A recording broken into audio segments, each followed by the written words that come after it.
Dear students, you can consider this video as a first lecture of convective heat transfer. In this video, you will learn definition of convective heat transfer, natural and forced convection, Newton's law of cooling, average and local heat transfer coefficient, and method for writing the example. So before starting, I request all to like, share and subscribe this channel. We are going to start the chapter heat transfer by convection. But before that, I would like to discuss the difference between heat transfer and thermodynamics. You have studied the thermodynamics last year, right? In thermodynamics, the study is mainly about the conversion of work energy into heat energy or heat energy into work energy, right? But in HT, heat transfer subject, here we are going to focus on rate of heat transfer, means heat transfer per unit time, right? So whenever we discuss the heat energy in heat transfer subject, the unit of heat is not kilojoule, but here we will write the unit kilowatt, means kilojoule per second heat transfer, rate of heat transfer with respect to time. So in heat transfer, you need to study three things: conduction, convection, radiation. Apart, boiling and condensation and heat exchanger. Right? Here I am going to suggest some books. In this presentation, I have used the second book, Heat Transfer, A Practical Approach by Y.A. Sangel. I have also used the D.S. Kumar, Heat and Mass Transfer. So let us start the convective heat transfer. Now read the definition carefully. The transfer of energy from one region to another due to macroscopic motion in a fluid added on to the energy transfer by conduction is called heat transfer by convection. Now, macroscopic motion of fluid means it is visible or large motion of the fluid particles from one place to another place, whereas when we say the microscopic motion means motion of electron, or it may be lattice vibration. That is the case of the conduction, right? In case of convection, heat is transferred because of the macroscopic motion of fluid. Fluid means it may gas or it may liquid, right? Now, whenever we say convection, conduction is always there, right? Because of fluid particles which are in direct contact, right, transfer the heat by conduction, but the amount of heat transfer by the conduction in fluid is very much less. Therefore, we will neglect that amount, and largely we can say that heat transfer because of the macroscopic motion of fluid particles is the convection. Remember, in conduction, heat is transferred because of the direct contact of two particles, and it is because of lattice vibration and motion of free electron. So let's start with the very basic question. What is the difference between the mechanism behind forced convection and natural convection? Cite the suitable examples. Basically, we can classify the convection as a natural convection and forced convection. Now let's see the mechanism of natural or free convection. Here you can see the heated plate having surface temperature much higher than the atmospheric temperature. heat is transferring from surface to the atmosphere. So what is the mechanism? The stagnant layer of the fluid in immediate vicinity of hot body receive the heat by conduction. The first layer immediate after the solid surface receive the heat by conduction. Why? Because the first layer is steady. We are assuming that there is no motion in first layer and there is a direct contact, right? So first layer of the fluid receives the heat by conduction. The energy transfer by this increases the temperature and internal energy of the fluid particle. Because of temperature rise, particle become less dense and lighter.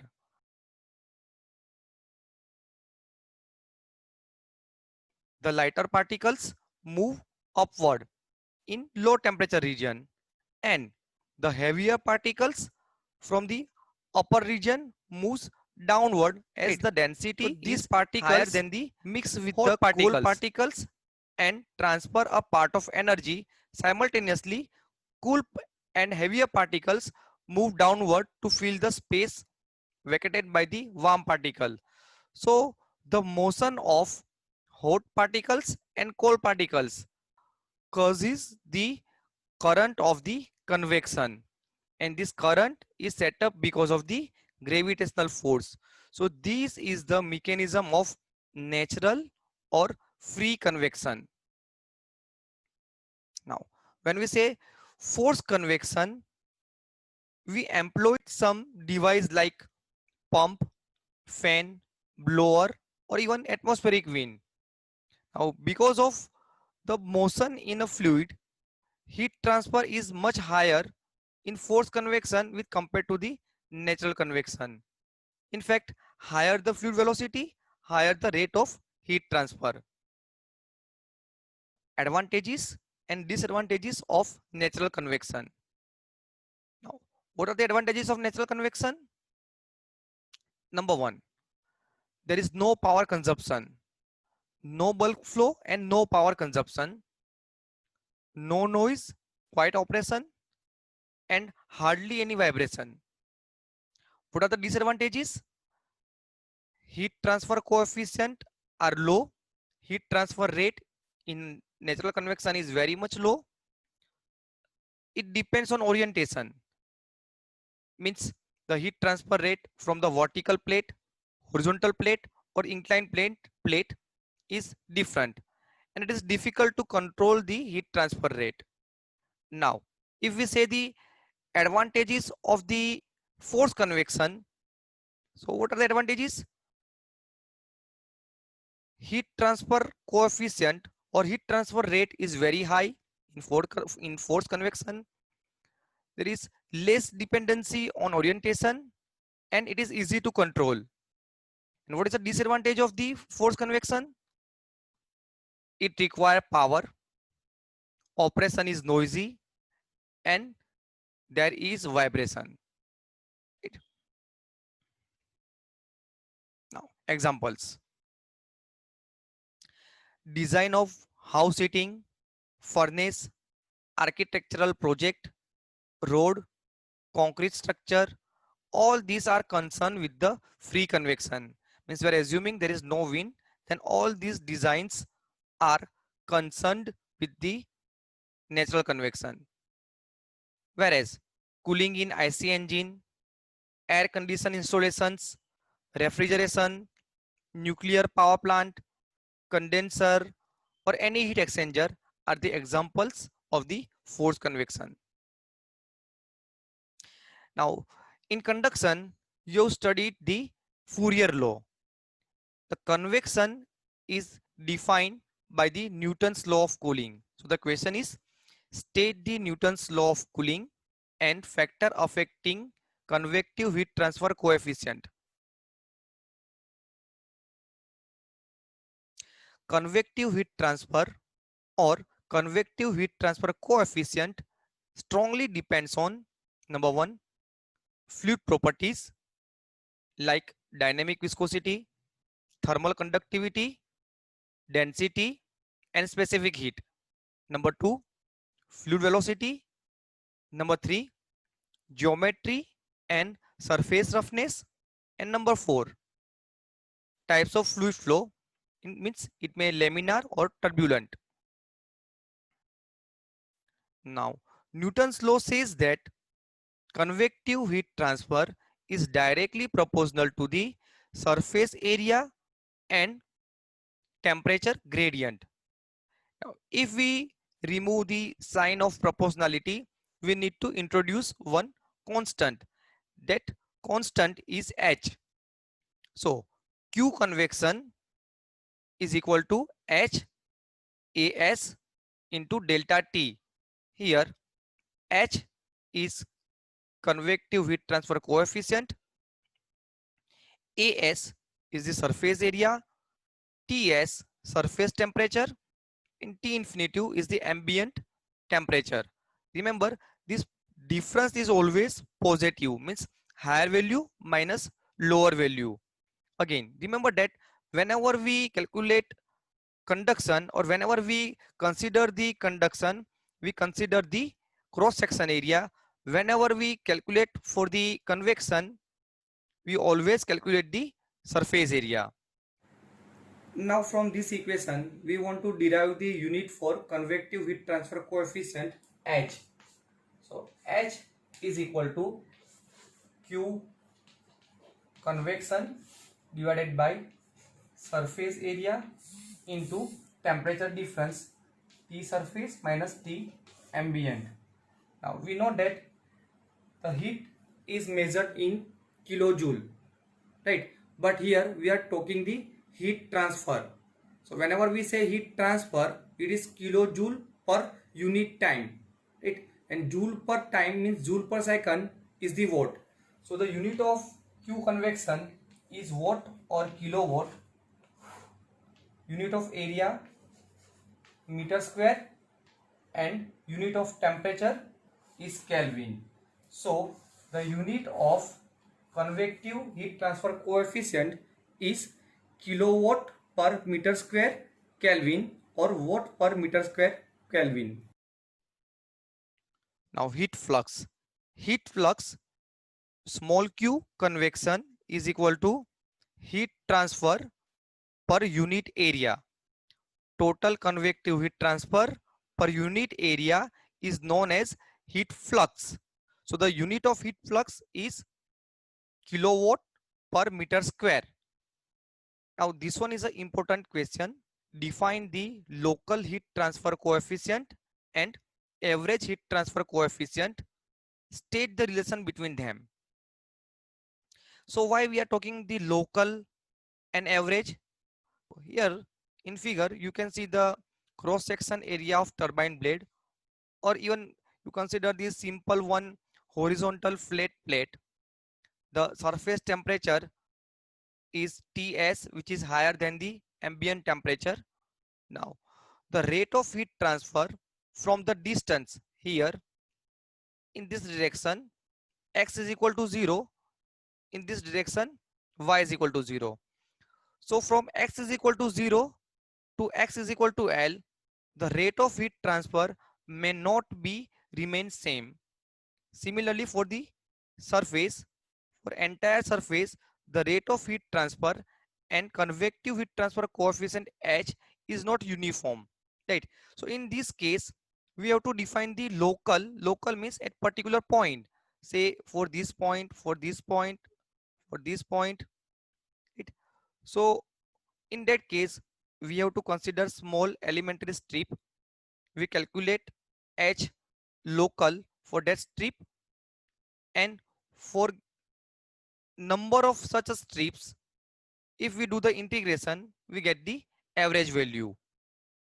So again, the value of convective heat transfer coefficient as well as temperature gradient or difference is not constant for the entire surface. It depends on the location. Therefore, if we consider a small elementary strip, the Q double prime convection, this is heat flux, Q double prime convection may be defined as a H local into temperature difference, right? Now, total heat transfer Q convection is equal to integration of the Q double prime convection, means local heat flux over the entire surface. So if we integrate the, or if we do the summation of such a small elementary strip, we get the total heat transfer. Now putting the value of Q convection, the temperature difference is a constant, so take it out of the integration, right? You just put the value of Q convection. Now put the value of Q convection, means average heat transfer. So average heat transfer is equal to H average AS delta T, which is equal to this one. So if we do compare, we get the average heat transfer. Actually here it is H bar, but we are neglecting the sign of bar because we always use the H average, right? So we are not using the bar sign. So H average is equal to 1 by surface area integration of local HL for the entire surface. So this is the relation between average heat transfer coefficient and local heat transfer coefficient. As we have discussed in natural convection, that the first layer immediate after the solid surface receive the heat by conduction. For saying this, I have to make two assumptions. One is a no slip condition and the second one is a no temperature jump condition. What is no slip condition? We assume that the first layer, which is immediate after the solid surface, is completely stagnant, means there is no motion in first layer, right? So this condition is known as no slip condition. No motion means we can consider the first layer as a solid and in direct contact with the surface. Therefore, there is no temperature gradient from the surface to the first layer. Means the surface temperature is equal to temperature of the first layer. This condition is known as no temperature jump condition. So for the first layer, we always assume that there is no slip condition. First layer is stagnant. It receives the heat by pure conduction and there is no temperature jump condition, means the temperature of the surface in the first layer is same. Now an implication of the no slip and no temperature jump condition, it says that heat transfer from the solid surface to the fluid layer adjacent to the surface. Adjacent to the surface means first layer is purely by conduction. Here y is equal to 0 means in vertical direction y is equal to 0 is the first layer. So for the first layer, Q convection is equal to Q conduction is equal to Fourier law minus K fluid del T by del Y for the first layer. So Q convection is equal to Q conduction. Now if we put the value of Q convection here, small q convection, we get the definition of H. H is equal to minus K fluid temperature gradient for the first layer by the overall or average temperature difference. So this is the one definition of the convective heat transfer coefficient H. The convective heat transfer coefficient in general varies along the flow direction. The average or mean transfer coefficient for a surface is determined by properly averaging the local value. Now here I am going to show how to calculate the example for this subject, right? In example of the heat transfer, whether it is of conduction or convection of radiation, you need to follow some steps, right? Read the data carefully. A steam pipe is passed through a room having temperature 30 degrees Celsius, while the surface temperature of the pipe overall is or average 400 degrees Celsius. temperature Difference: if diameter of the pipe is 40 mm and average heat transfer coefficient is 20 watt per meter square degree Celsius, what is the rate of heat transfer from the pipe for the 1 meter length of the pipe? Right. In any example, we will follow these steps. First, we'll start with the diagram schematic. You can show the cross section area. The surface temperature of the pipe is 400 degrees Celsius. Ambient temperature is 30 degrees Celsius. Then write the known surface temperature and air property is given: Ts, T ambient, diameter and H. Then write the find the rate of heat loss per unit length of pipe. Now in each example we need to write some assumptions. These assumptions are common for almost all examples, right? So first assumption is steady operation conditions. Steady operation conditions means there is no change in mass flow rate with respect to time. So steady operation condition is always there. Then we always neglect the radiation effect. Constant properties: actually the temperature is varies from 400 degree to 30 degree, right? So properties of the fluid is not remain constant, right? It depends on temperature, but we assume that properties remain constant and we consider the property at average value of this temperature. So these are the common assumptions for all examples. Then after you need to write the analysis. In every example we will use this Newton's law of cooling, right? Q is equal to H A delta T. Put the value. Whenever you put the value, try to incorporate the units, right? The unit of H is watt per meter square degree Celsius.